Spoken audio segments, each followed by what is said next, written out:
E aí, pessoal, hoje eu tô aqui para falar com vocês sobre a saga de Nial, que é o box do mês do Clube de Literatura Clássica.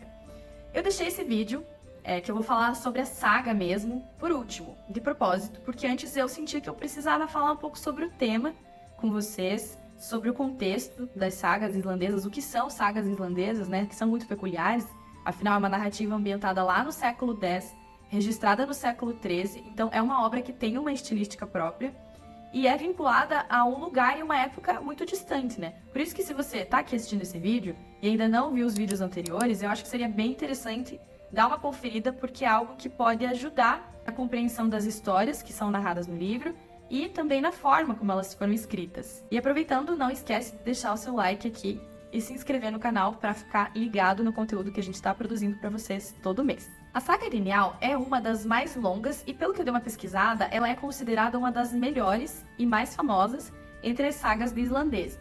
Eu acho que isso se deve ao fato de que ela tem um quadro bem abrangente da vida islandesa naquela época, né, do século X.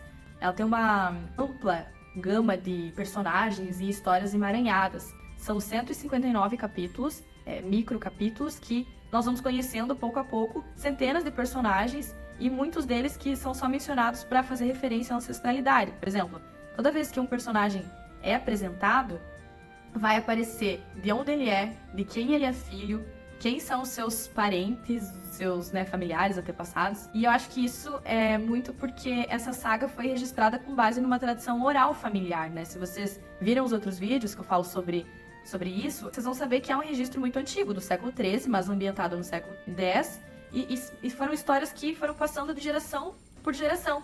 Então talvez isso de situar quem é aquele personagem para aquele leitor, e agora falando de um leitor islandês mesmo, seja algo assim proposital, sabe? Para que de repente aquele leitor consiga identificar aquela linhagem familiar. Talvez isso possa fazer um pouco de sentido. Mas só para vocês se situarem no que eu chamo de trama emaranhada, a saga ela se inicia com a apresentação de um personagem chamado Moror, que parece ser um personagem secundário.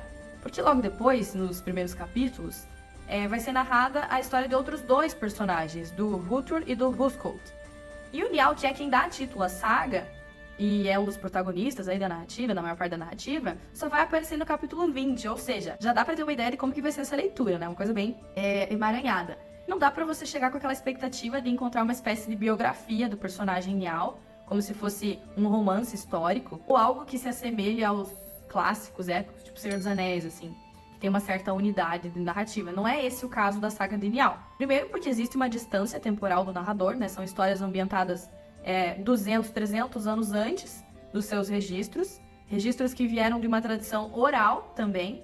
Isso com certeza influencia na forma como ele foi escrito. Por isso que, na minha opinião, você precisa ir preparado para entender essa saga em episódios mesmo, sabe? Como se fosse uma novelinha ali, uma coisa meio independente.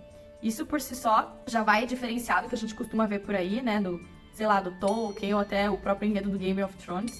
São temáticas similares e que se conectam com as sagas, mas não dá para negar que é uma estilística totalmente diferente. Resumidamente, para ficar mais simples, a história gira em torno de dois personagens, chamados Gunnar e Nial, que podem ser considerados ali como se fossem líderes do povo.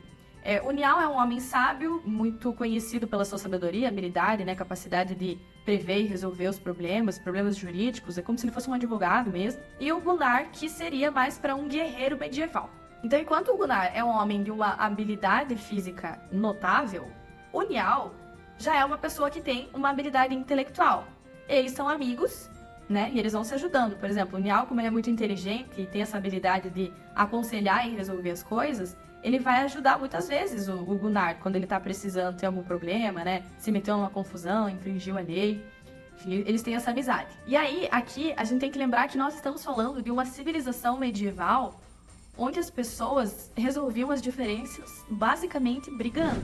Então é interessante falar desse personagem Gunnar, porque ele é um guerreiro medieval por excelência, né? E tem essa habilidade aí do combate. Até tem uma parte na saga que são descritas essas habilidades do Gunnar com muitos detalhes, assim, por exemplo, que ele conseguia pular a sua própria altura, que ele era muito forte, que ele atacava muito rápido, né, os seus inimigos com espada, e até que ele sabia nadar como uma foca, assim. Eu achei isso um pouco engraçado, talvez um pouco de exagero, mas enfim, acho que é pra mostrar mesmo esse personagem como ele era admirado, né, pela sua bravura, sua coragem, e retratar essa atmosfera aí da Islândia medieval, essa coisa do combate. E além de guerreiro, o Gunnar, ele era um homem muito honrado, né? Ele valorizava a lealdade. Isso dá pra ver até com a amizade que ele tem com o Niall. Eu gosto muito desse laço que eles têm, porque é algo que não se rompe, sabe? Apesar de ter muito conflito, muita batalha, muita vingança, eles estão sempre ali se ajudando. Então, a saga vai trazer a história do Gunnar e do Niall, basicamente, né?